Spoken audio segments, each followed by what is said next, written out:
Պարոն նախարար, դուք ըստ էության տարանջատում եք դնում խաղաղ պայմաններում բանակում զոհվածների, ես հիմա ըստ էության թվերը առանձնացնում եք, հա, ինքնասպանություն, սպանությունների դեպքերը խաղաղ պայմաններում զոհվածների մյուս թվից, արդյոք այս տարանջատումը ինչին է օրինակ թվերը։ Ես լավ չհասկացա, խնդրում եմ։ Դուք մենակ նախարարից կասեմ հարցերությունը, պաշտպանության նախարարությունը միակ կառույցն է, որ եւ ծառայության հետ կապված եւ չկապված դեպքերը ինքնասպանությունների եւ սպանությունների թվերն եք ներկայացնում, բայց խաղաղ պայմաններում զոհերի թիվը ասում եք պետք չի։ Զոհը ինչ է կներեք էլի։ Զոհ տերմինը ինչ է։ Մահացողները, Մահանալն ու զոհվելը նույն բաներն են։ Այսինքն ավտովթարը զոհ չի։ Քաղաքացիական բանը։ Հարգելիս, երբ մենք խոսում ենք վիճակագրության մասին, ես խոսեցի, որ կարող է մարդը հիվանդությունից, մենք գործ ունենք տասնյակ հազարավոր անդամներ ունեցող համակարգի մասին, որտեղ ծառայում են 18-ից մինչև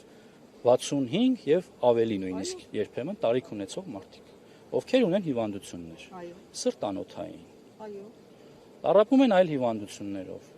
մեքենա են վարում, վթարվում են,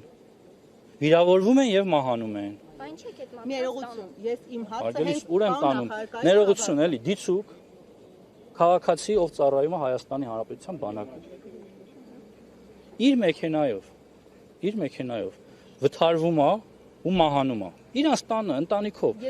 Ընտանիքով է վթարվում նույնիսկ, դրանց դեպքեր ունենք։ Պարոն նախարար, հիմա դուք ծայրահեղացնում եք։ Ոչ, դուք եք ծայրահեղացնում։ Չէ, կարելի է իմ հարցը։ Մարդիկ ասում են, որ իրավապաշտպանները, նաև ծնողները,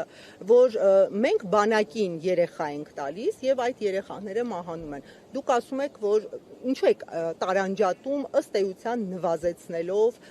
պատասխանատվությունը եւ ասում եք սա ծառայության հետ ինչ կապ ունի։ Արդյոք չեք տեսնում այդ կապը եւ մարդիկ բանակ են ուղարկում երեխային։ Դուք ասում եք հիվանդությունների։ Ձեր հարցը անկեղծ եք տալիս։ Որովհետեւ հնչում է այդ դեպքում ներողություն եմ խնդրում։ Եթե ես այդ հարցին նայեի այն դիտանկյունից, որ դուք եք ներկայացնում, չլսեք։ Խնդրում եմ լսեք։ Ձեզ հակադարձում եմ։ Խնդրում եմ լսեք։ Եթե ես հարցին նման կերպ նայեի, ես այսօր ձեզ հետ խոսելիս, վիճակագրությունը նաև ներկայացնելիս կասեի, հարգելի լրագրողներ, սիրելի հանրություն, այդ վիճակագրության մեջ ժամկետային զինծառայողները 4-ն են։ Մնացածը պայմանագրային ու տարբեր կոչումներ ունեցող տարբեր տարիքային խմբերի զինծառայողներ են, բայց ես դրա մասին չեմ խոսել։ Ձեր հաշվարկով կամ ձեր մեթոդաբանությամբ բոլորը 18-ից 20 տարեկան երեխաներ են կամ տղաներ են։ Այդպես չի։ Ես նշում եմ, որ ձեր նշած վիճակագրության մեջ տարբեր տարիքային խմբերում գտնվող ու տարբեր պատճառներով եղած դեպքերն են, որը Պաշտպանության նախարարությունը ի տարբերություն որևէ այլ կառույցի։ Հիմա դուք երբևէ վիճակագրություն լսել եք X մարդ, հիմա չասեմ, լավ, փրկարար ծառայությունում տարեկան քանի հոգի է մահանում, ունեք նման վիճակագրություն։ Չի հայտարարվել դա, մենք պատերազմական երկրում ենք ապրել, այդ վիճակագրությունը զգայուն ա եղել, ամեն տարի այդ վիճակագրությունը ներկայացվել է, բայց նորից եմ ասում, ինչ կապ ունի Պաշտպանության նախարարը, եթե մարդը ինֆարկտից մահանում է։ Ինչ կապ ունի գլխավոր շտաբի պետը, եթե մարդը իր մեքենայով վթարվել է։ Իսկ եթե 5 տարի նույն ինքնասպանության հասցնելու դեպքերը չեն նվազում, նախարարը կապ չունի, դուք չեք իրականացնում պաշտպանական քաղաքականությունը։ Դուք լսեցիք վիճակագրությունը։ Այո։